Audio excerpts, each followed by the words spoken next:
It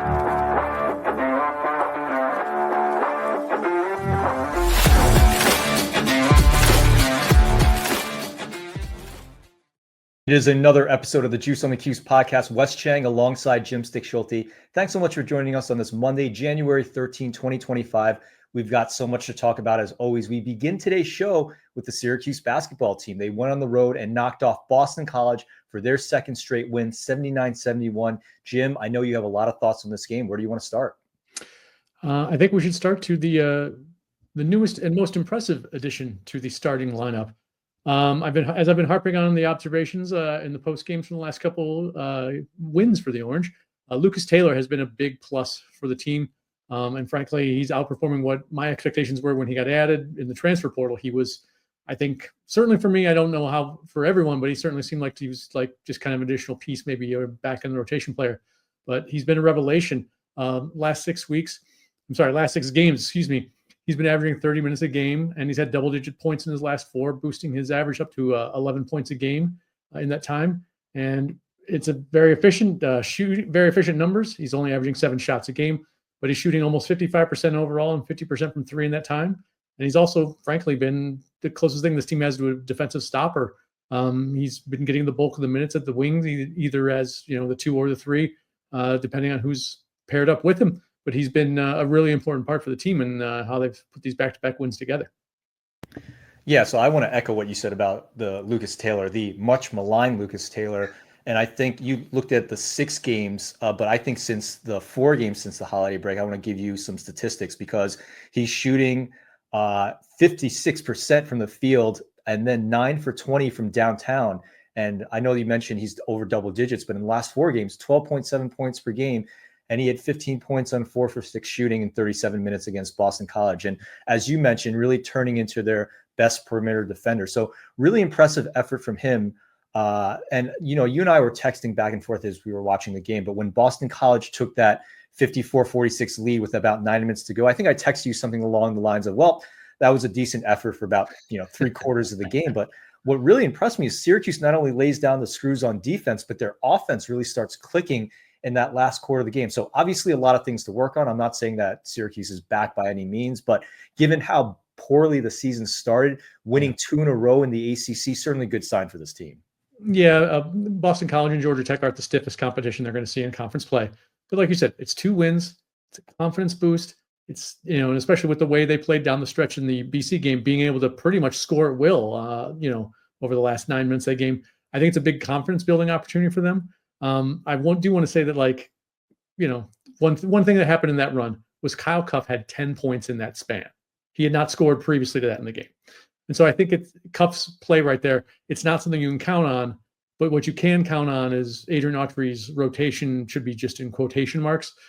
He's just kind of sticking. He's not kind of sticking to anything other than with Freeman's injury, he's down to 3 bigs that he can play. I'm not sure if there's residual effects from McLeod's injury from last year, or that they just determined that they can't put him out there for long stretches because in the man-to-man defense they've been playing the bulk of the year.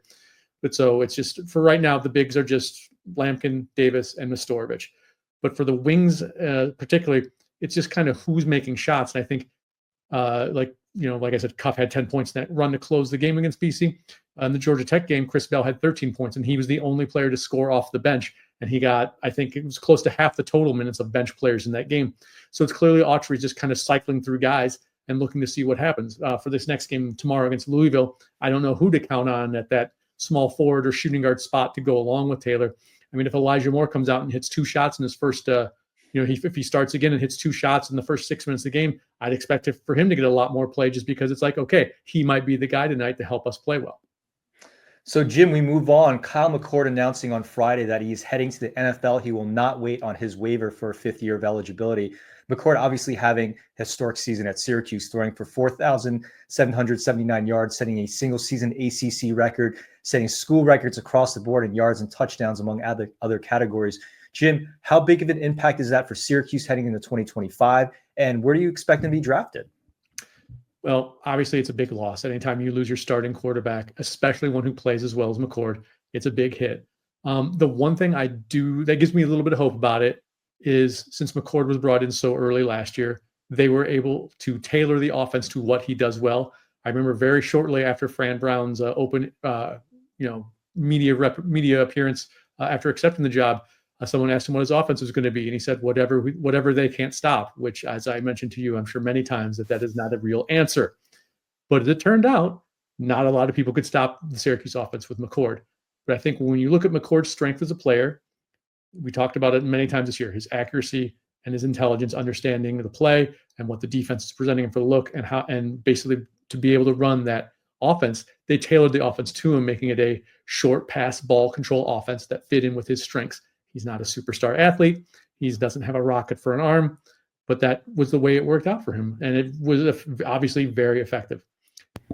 Regarding how it's going to hurt next year, I think obviously it's going to be a big step down, but I do think the offense, particularly if someone lays claim to the starting job in spring football, I think the one thing we'll see is tailoring the offense more to the strengths of what that quarterback has, whether it's Jakari Williams or Ricky Collins or whomever. I just think that the one thing that we could take away from this year is that I think Jeff Nixon is going to structure his offense around what his players do well, as evidenced by how they ran the show with McCord.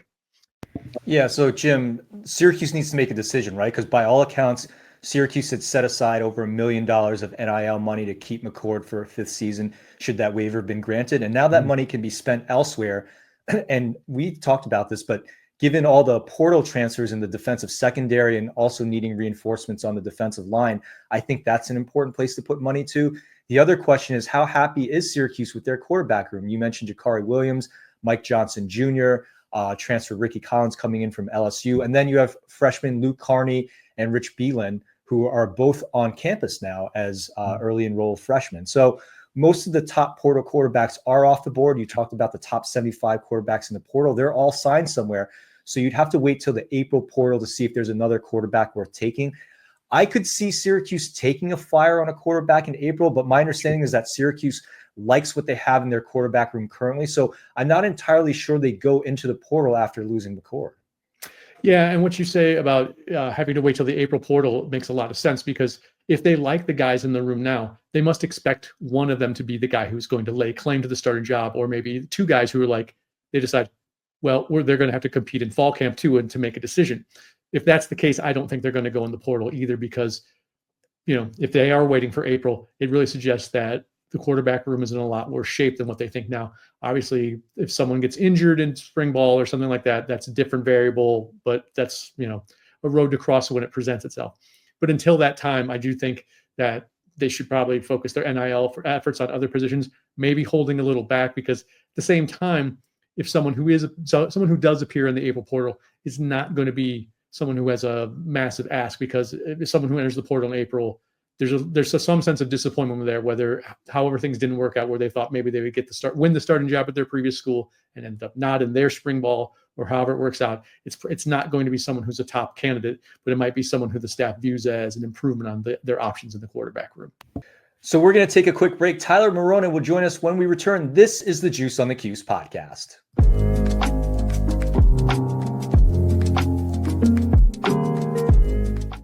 BetOnline continues to be the world's most trusted betting platform and your number one source for online betting in 2025. Whether you're a seasoned fan or a first-time bettor, BetOnline is your ultimate game day companion with the largest selection on odds from everything from football, the NBA, college basketball, NHL to UFC. BetOnline is the number one sports betting platform for the new year. From touchdowns to three-pointers to hat tricks, BetOnline has you covered on every game, every play, and every win. BetOnline, the game starts here.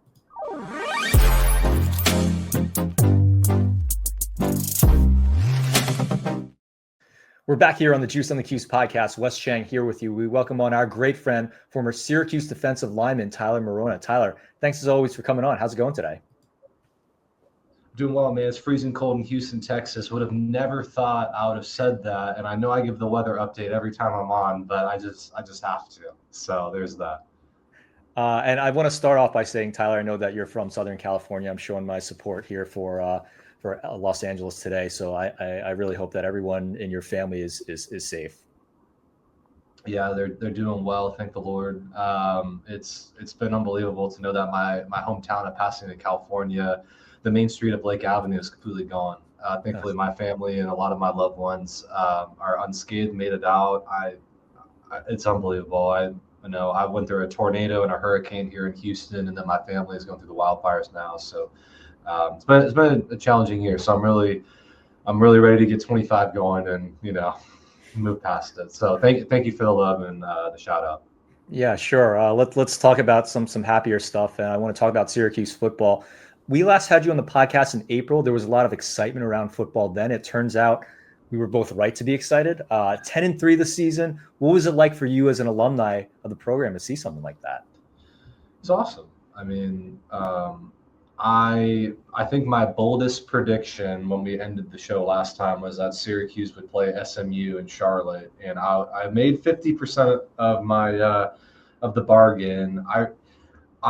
I'm heartbroken that this team isn't going to be able to play together anymore. This was by far my favorite team that I've watched play as a fan. Obviously, when I was on the team, that group of guys were probably a little bit more, I was affectionate about. There's my best friends, but I mean, far and away, this is the best team that we've had, and I even think this team would have went and beat Dungy's team back in 2018. So it was a really fun year. I mean, what were your thoughts? What were your takeaways, and kind of what did you think of the year as a whole? So I've witnessed three really good teams. I mean, really good teams at Syracuse in the last 25 years. So the 2001 team when I was a freshman that went 10-3. Obviously, the 2018 team that you mentioned, and now the 2024 edition of the team. And I think, to your point, I would probably take the 2001 defense, obviously led by Hall of Famer Dwight Freeney. But in terms of the offense, I don't think I've seen anything like this Syracuse offense really since Donovan McNabb was under center at Syracuse. So I think that really says a lot about the team. And Tyler, I want to get your take on the quarterback. You mentioned Eric Dungy. I just mentioned Donovan McNabb. And part of the reason for the success of this team was Kyle McCord under center, the Ohio State transfer, coming in, having a great year, setting all sorts of records across the board. You mentioned Eric Dungy. He was such a great quarterback to play with. But when you look at this team and you look at the fact that Syracuse is losing Kyle McCord, how big of a loss is that for Syracuse in your opinion? I mean, it's no matter what, even if you were to get that waiver and come back for a fifth year, I told my wife, and I joked with her several times, that I don't know if anybody's led the nation in passing 2 years in a row. And so no matter what, even if Kyle came back, I do think that when he arrived, the reason why the team performed at such a high level for the lasting amount of time that they did, all the way through November into December, was because they had a tone setter, a leader that had seen what it's like to play at the highest level, modeled that behavior, and then have other people embrace that, people latch onto that. And so do I think Ricky Collins, do I think Jakari, do I think Luke Carney can replicate that in time? But it's going to be a significant loss, because I don't think I've seen a quarterback at Syracuse and really in the country be so decisive the way that he was. If you look at a Shedeur Sanders, if you look at somebody else across the country, whoever your flavor is du jour, I think Cam Ward's probably the closest to Kyle McCord as far as the purest of the quarterbacks of the thrower of the ball. I still feel like Shedeur's plays and Cam Ward's plays were manufactured plays, meaning that they were doing that out of improvisation. No one played better on script than Kyle McCord did in quite a while. I mean, he was really reminiscent of someone like a Trevor Lawrence, or someone that was a very high octane guy that didn't necessarily have, and granted, Aranda Guess and Jackson Meeks, all these guys were highly touted recruits. I get that, but there wasn't a five-star here that was a Jeremiah Smith. There wasn't a guy that we said, this guy's going to be a surefire Hall of Fame All-Pro guy. Right. This was all Kyle McCord's abilities. And let's not shortchange Jeff Nixon. One of the biggest upgrades that we got on this team, along with Kyle McCord and Coach Fran, was Jeff Nixon. And I don't want that to be lost either. The innovative play calling was really refreshing to see. Tyler, one other topic I wanted to move into, and we had you on a podcast when you're talking about raising money in NIL to compete with the Clemsons of the world. So we're a couple years into the NIL era now. What do you like about it? What can be improved? thing I love about it is that guys are getting paid. I mean, I never understood why when I was on campus, if someone wanted to open their wallet and just hand a star player or any player a free meal to help them get to, the next day, or to give them the shirt off their back, I never understood why that wasn't allowed. And so where do I think we can go from here? Ultimately, the program needs to keep winning, and then that will bring name recognition, and people will want to associate with our star players, bring them in on the commercials, bring them in on the ad deals, and hopefully that those ad deals become larger in value so that we can turn around and say, look, maybe we're not going to have the best X, Y, or Z, but similar when you talk about the Dallas Cowboys quarterback, you don't have to be the highest paid guy in the league on the salary cap, because you will be the highest paid guy in the league when it's all said and done. I mean, Dak has like 20 colognes that he represents. Why? It's because he's the Cowboys quarterback, right?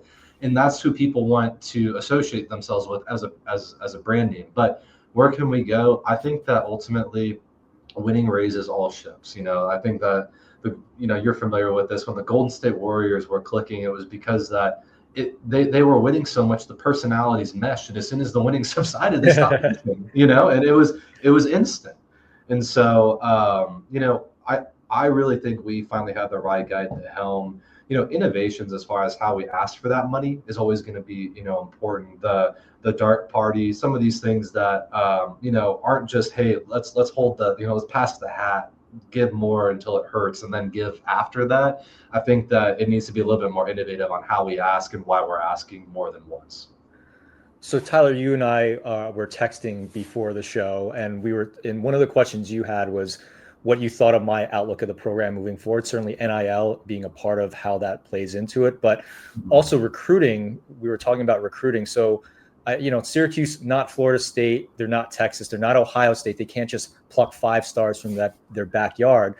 Syracuse is a developmental program, and I was telling you this. I think they need to combine finding diamonds in the rough with the 2 or 3 4-stars they're going to land in each class. So it's really on the coaching staff to development. But Fran moving the recruiting from the 60s under the Babers era and the Schaefer era into the 30s. So he's not just a recruiter. And again, you talked about the development with Jeff Nixon of the offense, and I think that's going to happen on defense. I think overall the outlook is really good. And whether he can put Syracuse in the college football playoff, I think he can have that conversation in the very near future. So that's something that I think you and I were talking about, and we haven't been able to say that in a very long time. I'm wondering if you agree on that outlook, and what do you see for the outlook for the Syracuse program in the next 3 to 5 years? Sure. And I mean, in the next, let's call it 3 years. So we'll put this year behind us. I mean, in your opinion, just off the cuff, do you think that it would be impossible for us, maybe we can round this all out with transfers and high school guys, but I think it's possible to bring in 10 4-stars, because that's not going to vault us into the top 10. The top 10 classes are comprised only of 4 and 5 stars. We are going to have maybe an unranked guy, maybe a couple 2-stars, but wasn't Sean Tucker a 2-star? Wasn't Irv Phillips a 2-star? Guys that played in the NFL. I mean, the list. Chandler Jones, Ryan Nassib, both 2-stars, right? Why am I blanking? Justin Pugh, one of my hosts on my official visit, unranked, 0-star, couldn't even bench 225 when he came into the program. And then when he leaves, he's the 12th overall pick. So obviously we're going to need to sprinkle those guys in, because I know that coach can find, those diamonds in the rough, whether they be a 3-star or, a guy that should be a 5, that's really a 4. But, in your opinion, do you think that we can get maybe to that 20th range? Because my point is in saying all this is, if we can get to the 20 to 25th ranked recruiting class, I think that with the trust and the grit that comes along with being a Syracuse football player, will vault us into that playoff conversation routinely. I think so, Tyler. I look at success breeds success, right? So I think if you have this 10-win season, now Syracuse has a very difficult schedule to navigate in 2025. I don't know if 10 wins is really on the board there. We have to see how the portal shakes out and what Syracuse ultimately ends up with their quarterback. Mm-hmm. But if you can get through that season and you can look forward to more consistent 8, 9, 10 win seasons, again, I think you can sell that to recruits. You put more guys in the NFL. And yeah, do I think they can get in the top 10? Probably not. Do I think they can be in that 25 range that you're talking about? Absolutely. And I think they have the right man at the top to do that. I do too. I think ultimately, like, there's going to be a combo of everybody wants to make the excuse about desirability of where the school is. And I think what people are looking past is that desirability gets really shaken up when I can all but guarantee you that if you work your ass off, you're going to the NFL and there's a check to be cashed today, right? I don't think Columbus, Ohio is the definition of South Beach, Florida. I don't think it's what Los Angeles was 2 weeks ago. I don't think it was what Dallas, Texas is, right? When we're talking about a SMU and the connections. And, it's, trust me, it's not beautiful in Dallas, but if I can plug you into one of the best networks in the country, similarly to what Syracuse can or SU can, I think that the right person, and we have him, can articulate that and vault us into that next range. And ultimately, several winning seasons in a row, it's hard to deny that. And when we see our guys Garrett Williams, when we see our guys Sean Tucker in the playoffs getting burned, when we see our guys Zaire Franklin leading the league in tackles, being an all-pro, I mean, you can do it wherever, right? It's a matter of is our flavor the flavor for you? And that's just an old school battle, of where do you want to go? Well, Syracuse, certainly the flavor for us. Tyler, former Syracuse defensive end. Tyler, we really appreciate the time as always. We'll catch up soon. And again, thanks for joining us on the program. Of course, man.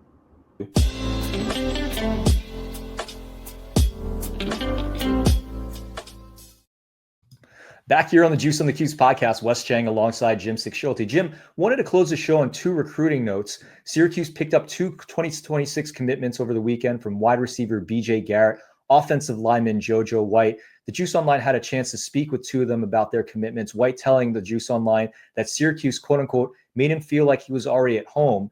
Garrett saying that he was impressed with how Syracuse developed their wide receivers like Jackson Meeks and Arande Gadsden, both of whom are heading to the NFL. So just a great recruiting weekend for the Orange. They got 6 commitments now in 2026. They are ranked 18th in the country, according to Rivals. It's a good sign to start getting guys in the books for down the line that far. And I just want to note that that the comments of those 2 players kind of reflect really well about on the coaching staff and their ability to work on the recruiting trail. Obviously, we talk about Fran Brown as being a recruiting whiz and that sort of thing.